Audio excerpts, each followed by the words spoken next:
Mga higala, sa panahon nato karon, wala gakunhod ang mga problema nga ginaatubang sa mga tao. Dili tanang problema, masulbad dayon. Hinuon ang uban, nagkagrabe pa tungod sa sayop nga desisyon o kakulang sa ilgong pagsabot. Mao nga ang dapat sakto ang reaksyon sa pag-atubang sa mga problema. Unsa ang gisulti sa Biblia bahin niini?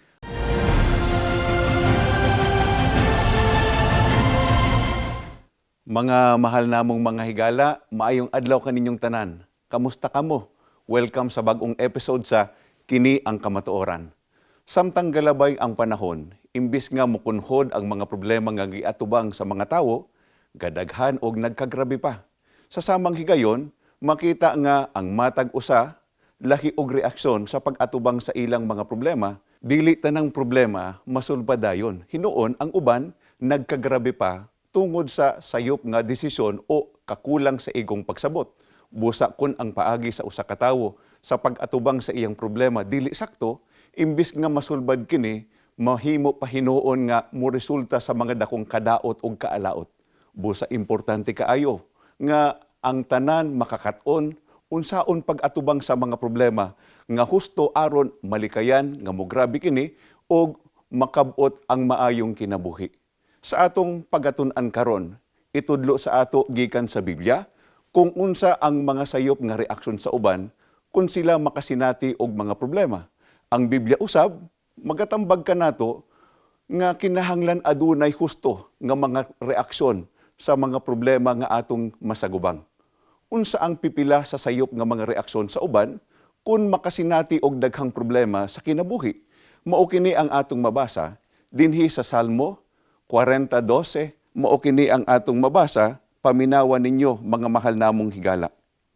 Ang mga katalagman nga naglibot kanako dili maihap sa kadaghan. Dili nako makita ang akong dalan kay nalumsan ko sa daghan kaayo nakong kasaypanan.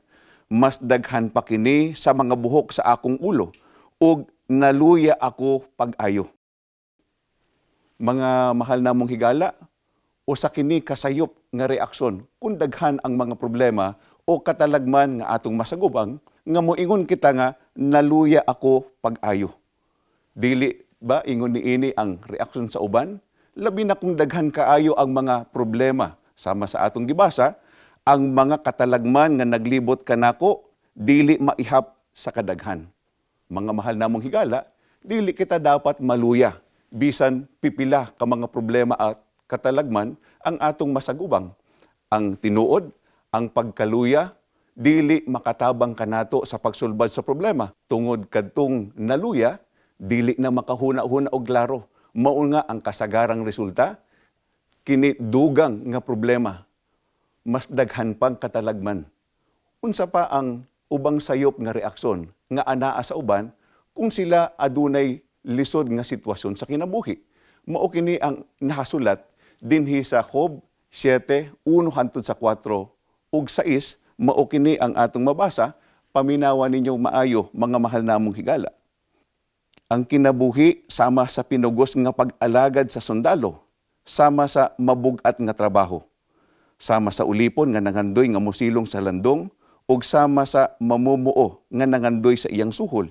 Gipahatan ako sa mga bulan sa kaalaot, ang matag gabii naghatag kanakog kaguol, kun muhigda aron matulog, mag-aginod ang oras, maglimbag-limbag ako sa tibuok gabii ug mangandoy sa kaadlawon. Nang labay ang akong mga adlaw, nga walay paglaom, mas tulin pa kini sa lansadera. Mga higala, usahay kita makaagi sa parehas nga sitwasyon, dili ba? Unsa ang sayop nga reaksyon sa uban, atubangan niini nga mga sitwasyon. Giingon sa atong gibasa, nang labay ang akong mga adlaw, nga walay paglaom. Unsa may dautan, kung ang paglaom hingpit nga mahanaw o mawala. Kung kini nga paglaom mahanaw o mawala, wala nay mahabilin nga mutukmod sa usa ka tawo aron ayuhon ang iyang kinabuhi. Dili ba tinuod kana mga mahal namong higala? Ang paglaom mahimong itandi sa usa ka kahayag nga importante kaayo sa usa ka tawo sa labing ngit-ngit nga panahon tungod sa mga problema. Giingon gani sa uban, the light at the end of the tunnel. Pananglitan, bisan kung ang usa ka tawo anaa sa usa ka ngit-ngit kaayo nga tunnel, ang iyang paglaom makagawas siya niini kung makakita siya kahayag gikan sa gawas. Tinuod kana, bisan kung gamay ra kaayo ang maong kahayag o paglaom, dili niya kini buhian. Mao kana ang iyang adduan. Tungod kay mao kana ang iyang nakabilin nga paglaom ug samtang nagkaduol siya niini ang kahayag ug paglaom nga anaa kaniya nagpadayon sa pagdako. Ing anak ka importante mga mahal namong higala ang pagbaton og paglaom niining kinabuhia. Ang atong pangutana karon, unsa pa ang ubang mga hinungdan nga ang ubang mga tawo nakasinati og kawalay paglaom. Basahon nato ang nakasulat dinhi sa Job 17:11 ug 15, mao kini ang atong mabasa. Natapos na ang akong mga adlaw. Nahugno ang akong mga plano, ang mga tinguha sa akong kasing-kasing. Busa, hain naman ang akong paglaom, kinsay naghuna-huna nga duna pakoy paglaom. Mga higala, ang hinungdan nganong ang uban nga mga tawo nawad-an og paglaom kay sumala sa atong gibasa, nahugno ang akong mga plano, ang mga tinguha sa akong kasing-kasing. Kini mahitabo ilabi na kung ang mga plano naguba o nahugno ug ang mga pangandoy sa kinabuhi wala matuman. Ang nahitabo sa uban nawad-an og paglaom. Mga mahal namong higala, dili nato kini angay tugutan nga mahitabo kanato. Ang pagkawala sa paglaom, bisan pa kita nakasinati og kagul-anan o frustration. Kay giingon sa laing bersikulo sa Biblia, dunay paglaom alang kang bisan kinsa nga buhi. Sumala sa Ecclesiastes 9:4. Unsa ang labing sayop nga reaksyon kung makasinati og mga problema sa kinabuhi? Mao kini ang nahisulat dinhi sa Job 7:11, 15 hangtod sa 16, mao kini ang atong mabasa. Paminawan ninyo mga mahal namong higala. Dili mahimong maghilom ako. Naglagot ako og naligot-gut pag-ayo. Busa musulti gayud ako. Tungod niini, maayo pa nga tuk-on na lamang ako og mamatay kaysa mabuhi nga sama niini. Dili na ako makaantos. Gilaayan na ako sa kinabuhi. Pasagdi na lamang ako kay walay kapuslanan ang akong kinabuhi. Mga higala, adunay mga nakasinati nga sama niini sa atong gibasa nga ang gustong mahitabo sumala sa atong nabasa, maayo pa nga tuk-on na lamang ako og mamatay kaysa mabuhi nga sama niini, dili na ako makaantos, gilaayan na ako sa kinabuhi. Mga higala, dili dapat tugutan ni bisan kinsa kanato nga mabuhat ang sama niini nga maghikog kay dautan ang paghikog. Akong balikon, mga mahal namong higala, ang pagsulti, dili dapat buhaton ni bisan kinsa ang paghikog. Unsa pa ang daotang reaksyon sa usa ka tawo nga nawad-an og paglaom, nga muingon siya, pasagdi na lamang ako kay walay kapuslanan ang akong kinabuhi. Mga higala, kini nga reaksyon sayop usab. Kinahanglan gayud nato ang atong Ginoong Dios tungod kay kung adunay makatabang kanato ug makahimo sa usa ka butang alang kanato sa atong kaayuhan, kini mao ang atong Ginoong Dios. Gibuhat niya kita, maong siya ang nasayod unsay maayo para kanato. Dili kita mabuhi nga wala ang atong Ginoong Dios. Maskin mawala na kanato ang tanan, dili lamang ang atong Ginoong Dios. Ilabi na kung kita nag-agi sa kabug-at sa mga problema. Karon atong pagatun-an ang tambag sa Biblia kung unsa ang saktong pag-react kung kita makasinati og mga problema ug uban pang mga lisod nga sitwasyon sa atong kinabuhi. Dinhi sa Salmo 40, 11, 13 ug 16, mao kini ang atong mabasa. Paminawan ninyo mga mahal namong higala. Ginoo, nasayod ako nga kanunay kang maluoy kanako. Ang imong gugma ug pagkamaunungon kanunay manalipod kanako sa kadautan.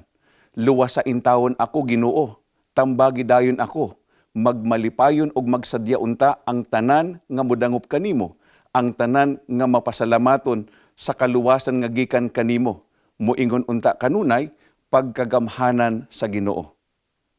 Mga higala, ang husto nga reaksyon kung makasinati og problema, kapakyasan ug uban pang mga butang nga magbunga sa kawalay paglaom, mao ang pagpangayo og tabang sa atong Ginoong Dios. Ngano nga kana ang saktong reaksyon? Ang ingon sa Biblia, pagkagamhanan sa Ginoo. Mga higala, tinuod nga ang Dios makagagahom ug walay bisan unsa nga gikinahanglan nato nga dili niya kaya nga mahimong ihatag. Wala kitay problema nga dili masulbad sa iyang pagtabang o paggiya. Sayop ba nga muduol sa mga tawo? Dili. Mahitabo kini sa mga tawo kung sila adunay problema, labi na kung bugat kaayo. Mangita sila kaduulan sama sa ilang ginaingon, shoulder to cry on. Apan dili tanan masulbad sa tawo. Tungod kay ang mga kapabilidad sa mga tawo, limitado, mga mahal namong higala, kung itandi sa mahimo sa atong Ginoong Dios. Unsa pa ang laing rason nga muduol sa atong Ginoong Dios, ilabaw sa tanan. Dili lang kay gamhanan ang Dios, apan miingon usab ang Biblia nga ang imong gugma ug pagkamaunongon kanunay manalipod kanako sa kadautan, magmalipayon og magsadya unta ang tanan nga modangop kanimo. Mga higala, kung aduna kitay ingon niini nga matang sa pagtuo sa atong Ginoong Dios, siguradong husto ang atong reaksyon kung kita mag-atubang sa mga problema. Kung aduna kitay ingon niini nga matang sa pagtuo sa atong Ginoong Dios, siguradong dili kita malaglag. Paunsa man mapamatud-an ang pagtuo sa atong Ginoong Dios. Dinhi sa Salmo 42:5, mao kini ang atong mabasa, paminawan ninyo mga mahal namong higala. Nganong nagsubo man ako kaayo, nganong naguol man ako, saligan ko ang Dios ug daygon ko na usab siya, ang akong manluluwas ug akong Dios. Mga higala, kini ang pagpakita sa mga nagtuo sa atong Ginoong Dios. Sa tanang sitwasyon, gibutang nila ang ilang paglaom sa atong Ginoong Dios, pinaagi nga dili sila muhunong sa pagdayeg ug pagsimba sa atong Ginoong Dios. Busa mga mahal namong higala, tingali nakita ninyo ang among mga igsuon sa Iglesia ni Cristo nga ingon niini nga bisan unsang sitwasyon, bisan sa taliwala, sa kagubot nga nagresulta og gubat, ang mga igsuon nagpadayon sa ilang mga pagsimba. Ang among pagdumalang pangkatibukan, si Igsoong Eduardo V. Manalo, kanunay nga nagtudlo kanamo, nga kanunay ibutang ang among pagsalig ug paglaom sa among Ginoong Dios, pinaagi sa sincero nga pag-ampo og dedikado sa among mga pagsimba. Sa kadaghang naagian sa kinabuhi sa mga Iglesia ni Cristo, mas dedikado ang pag-alagad tungod kay ang ilang paglaom nakasalig sa Ginoong Dios. Unsa ang saad sa Dios nga gilauman sa mga Iglesia ni Cristo nga nagpakita og pagtuo ug pagsalig kaniya. Atong basahon dinhi sa Salmo 91, 9 hangtod sa 10, 14 hangtod 16, mao kini ang atong mabasa. Kay gihimo mo man ang Ginoo nga imong manlalaban, ang labing halangdon nga imong tigpanalipod, walay katalagman nga modangat kanimo, walay kadaot nga moabot duol sa imong pulianan. Ang Dios nag-ingon, luwason ko kadtong nahigugma kanako, ug panalipdan ko kadtong miila kanako nga Ginoo. Kung sangpiton ako nila, tubagon ko sila. Mag-uban ako kanila, kung sila anaa sa kalisdanan. Luwason ko sila og pasidunggan. Gantihan ko silag taas nga kinabuhi og luwason ko gayud sila. Mga higala, niining mga saad sa atong Ginoong Dios, ngadto sa mga pinili niya, maamong ginatinguha nga makauban namo kamo.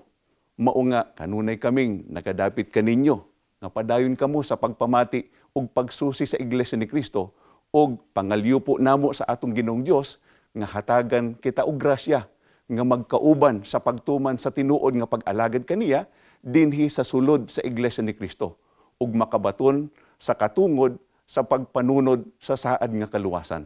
Padayon usab sa pagpamati ug paglantaw sa among mga programa sa radyo ug sa telebisyon ug basaha ang Pasugo God's Message. Sunda ang among mga programa online aduna kami YouTube channel nga Seek the Truth nga mahimo ninyong isundon o isubscribe. Daghang salamat sa inyong pakig-uban kanamo. Hinaot nga ang atong Ginoong Dios makatabang kanatong tanan nga malampasan kini nga lisod nga mga panahon.